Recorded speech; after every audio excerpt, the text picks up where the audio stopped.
How amazing is this Shabbat? Yeah. It is so good for all the things that Rabbi Marla just said about the kids, for Colleen and our musicians, for this amazing day. How many of you thought it was going to be raining? I promised somebody that it was not going to rain. They didn't believe me. I will tell you, it's actually not the first time that I promised somebody today that it was not going to rain. I am batting 50%. But I actually want to begin my sermon with something that happened today. And I know you're thinking. You're thinking that if a rabbi gives a sermon and he talks about something that happened that day, that means they didn't write their sermon until that day. It's actually not true, but I added this opening because it was so powerfully connected to the sermon that I want to share with you today. Because early this morning, I met a group of Temple Israel volunteers at the Forgotten Harvest Farms in Fenton, Michigan. This was actually the very first gathering of our newly created Retired and Inspired programming. It's a volunteer program intended to offer opportunities to members of our community and congregation to give back in retirement. So don't worry, I'm not retired. I was just guiding them there. So just as we started our work to plant thousands of small cabbage seedlings, one of the crew looked up into the sky that was darkening and commented on the coming rain, worrying if we would be able to get in any real work during the day. I promised it was not going to rain. 3 minutes later, it started sprinkling, and then an absolute deluge. Within an hour, we were completely rained out. I was literally up to my ankles in mud. I took one step, my shoe stayed where it was. I had to go back and find my shoe, dig it out. But it wasn't actually before we were able to plant nearly 1,000 beautiful, nourishing, providing plants. So there's really two ways to look at it: a total rainout, or a fun, wet, meaningful adventure doing good in the world. Now, in a completely different way, this actually applies to our lives right now.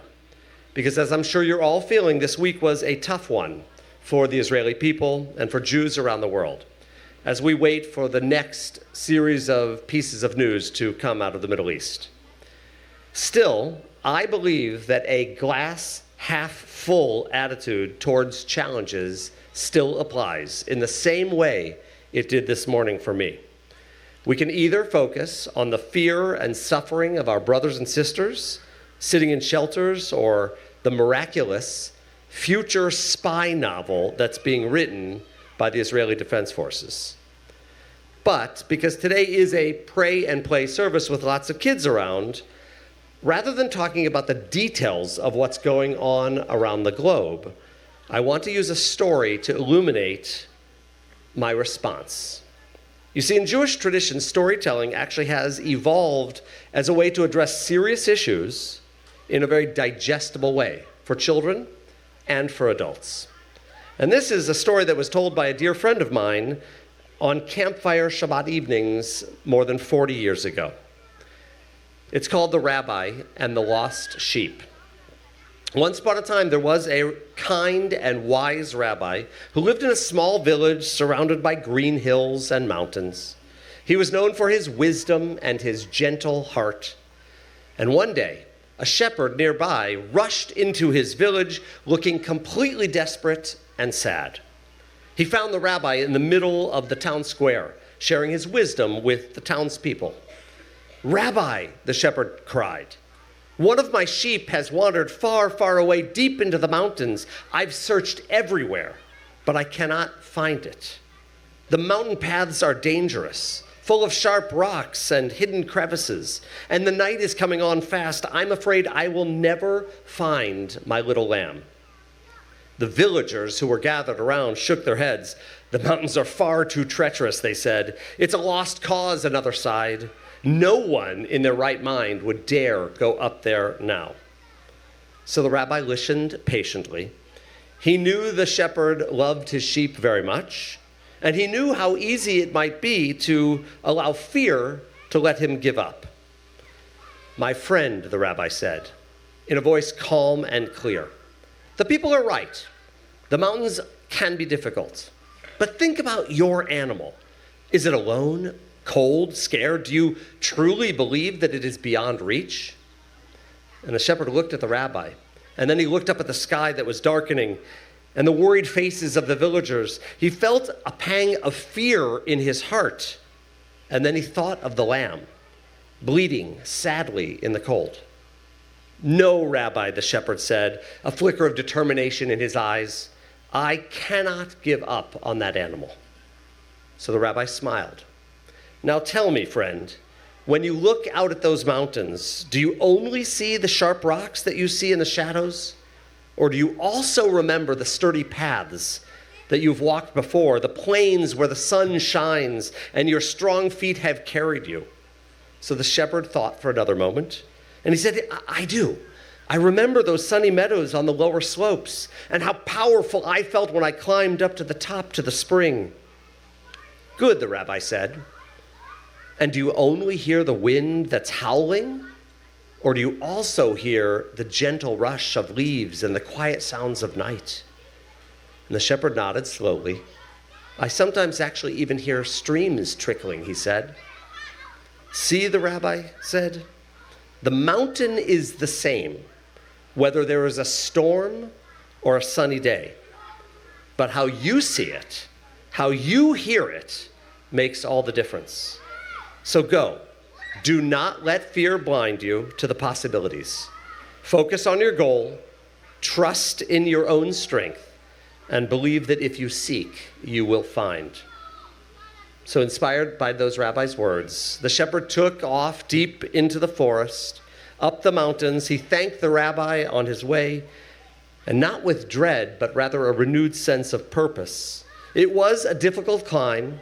There were tricky spots, and sometimes he was tired. But every time doubt crept in, he remembered those rabbis' words. Focus on your goal, trust in your own strength, and believe that if you seek, you will find.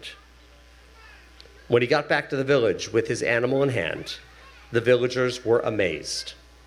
"How did you do it?" they asked. And the shepherd smiled, held his lamb close to his heart, and he said, "The rabbi taught me this important lesson of life." And he shared the rabbi's words, helping those other villagers to find the same faith that he had learned on his journey. Now, it turns out that the story in Jewish tradition is actually based on the very message that we find in this week's Torah portion. It's called Shalach Lecha. It's a story that you all know, maybe not by name, but by the story itself, because you know that beautiful moment when Moses and Joshua sent 12 spies out into the promised land to scout it out. 10 of them return with stories of giants and unsurpassable challenges. But 2 of them don't see the world half empty. Their names are Joshua and Caleb, and they report a land, say it with me, flowing with milk and honey. It is such a simple fact of life. We can choose to see a moment, every moment, as difficult or as an opportunity. And sometimes even the biggest challenges can actually lead to the greatest possibilities. So this is my prayer tonight. May the falling rockets and the nights spent by families in shelters lead to innovative changes in the landscape of the Middle East. May our deepest fears as the people of Israel become our greatest accomplishments and stories told for generations. May we all find a way to overcome our own adversities, rainstorms, and even missile barrages as we bring an era of prosperity and, most importantly, of peace. Ken Yehi Ratzon, may this tonight be God's will, as together we say, Amen.